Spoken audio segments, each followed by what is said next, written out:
Hello there, kia ora. Hey Tauranga, it has been a fantastic 24 hours to be down and visit, but I have to go before I put this video out because some people might try and run me out of town afterwards. You see, the election that you've got on at the moment is really fascinating, and for those of you living in Tauranga who are like, should I vote? Yes, absolutely. One of the themes that's been coming through in most of the meetings is that young people don't go out and get engaged at all in the process, and that this council doesn't feel like it's going to have much to do in terms of supporting young people to do pretty much anything. It's kind of depressing, actually. Look, there's a whole bunch of information about the individual candidates all over the internet, like their own social media pages or their comments that they make on things like the council pamphlet documents that get sent out with your voting forms. But you can also check out It's in the Ballot. They've been running meetings that have been streamed online and are available for anybody to sit down and watch for each of the different wards that are there, including the mayoralty last night. It's a great way to sort of see how well they work together, who it is that they're talking to, and what their perspectives are and what they bring to the table. And don't get me wrong, you've got some fascinating candidates. I mean, you've got some high-profile candidates like Mahi Drysdale and Rhea Hall, who are running for positions within the council. Mahi's already said that he'd commute from Cambridge if he got the job. Seems weird. On top of that, you've also got people like Brian Archer. Brian's running in the Papamoa ward. He actually almost in 1984 completely changed the direction of the country. He's the person who came very close to unseating David Lange in that 1984 general election. Can you imagine what 1980s politics would have been like, or what the country would have been like without David Lange? This is the man who almost made that happen. You've also got somebody like Sarah Jane Bourne, who's running in the Arataki ward. She's recently moved to the area, but she does have some really interesting governance experience, because she's still currently on council in Matamata Piako. And I kind of hope if she doesn't take out the Arataki ward seat, that she stays on that council, because they've got, well, at least one big fan of disinformation there, Caleb Ansell. Caleb's run for things like New Conservatives in the past, so you know he's a stand-up kind of guy, or fascist, one of the two. So I really hope that we have somebody who stays on that council that can hold him to account.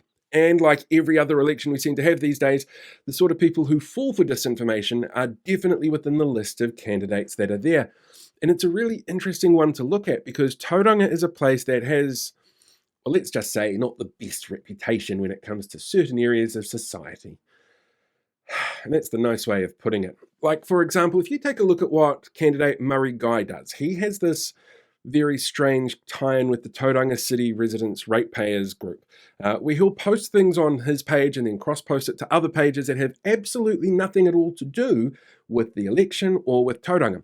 Like this, where he was getting all upset about the allegations against Te Pāti Māori that happened in a South Auckland marae that an investigation is going into at the moment. When he puts it up there and people say to him, this has nothing to do with us, he just goes, you know what? I just think it's really interesting. So it's not overt racism, it's very much subtle kind of manipulating how people feel. But Murray also has a bit of a history with the kind of information that he puts up online. For example, Liz Gunn, Ain't Too Bad, Destiny Church. See, look, they're totally vindicated by everything they've ever said. He gets information from places like the Taxpayers Union, and he likes to promote New Zealand First. And he really does not like the current government. He is very much what we would call that far right mindset. Even David Seymour doesn't go far enough for him in a lot of cases.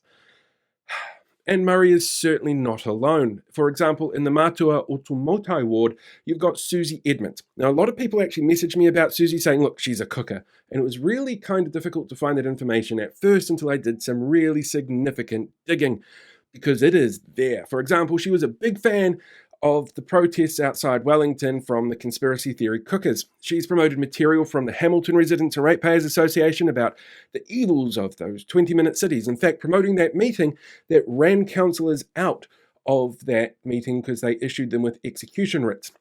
She's posted anti-rainbow community information, and she was a big fan of Kirsten Murfitt, Democracy NZ, and pretty much all of those misinformation, disinformation, conspiracy theory cooker pages and political organizations that popped up.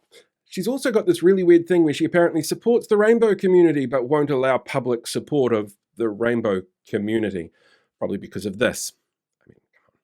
Then you've also got somebody like Robert Coe, who's actually an American dentist from Escondido, California. No, wait, He's the one who's the expert in fluoride. The Robert Coe in Tauranga is actually a metal fabricator who thinks fluoride is bad. And I mean, personally, when it comes to fluoride, I'd go with the dentist. But that's where Robert feels he's a really big expert. Metal fabrication and fluoride and water supplies.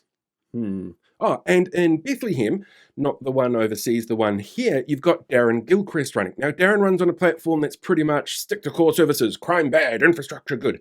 Really typical right-wing stuff, which is to be expected in an older community like you find in Tauranga. He was also one of the many ACT Party candidates who, for personal reasons, dropped out of last year's general election after it was discovered he posted on Telegram that he thought well over 40 drownings in the past summer were something to do with the COVID vaccine.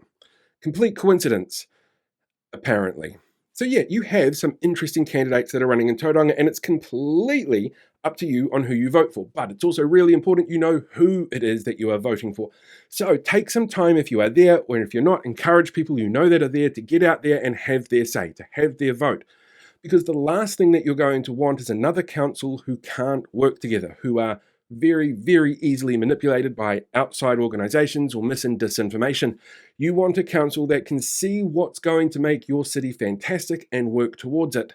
And that's a tough decision because everybody's obviously got different perspectives and different priorities, but your vote is just as important as anybody else's. So make sure you get out there and have your say if you're in Tauranga. And again, thank you very much for having me over the last 24 hours.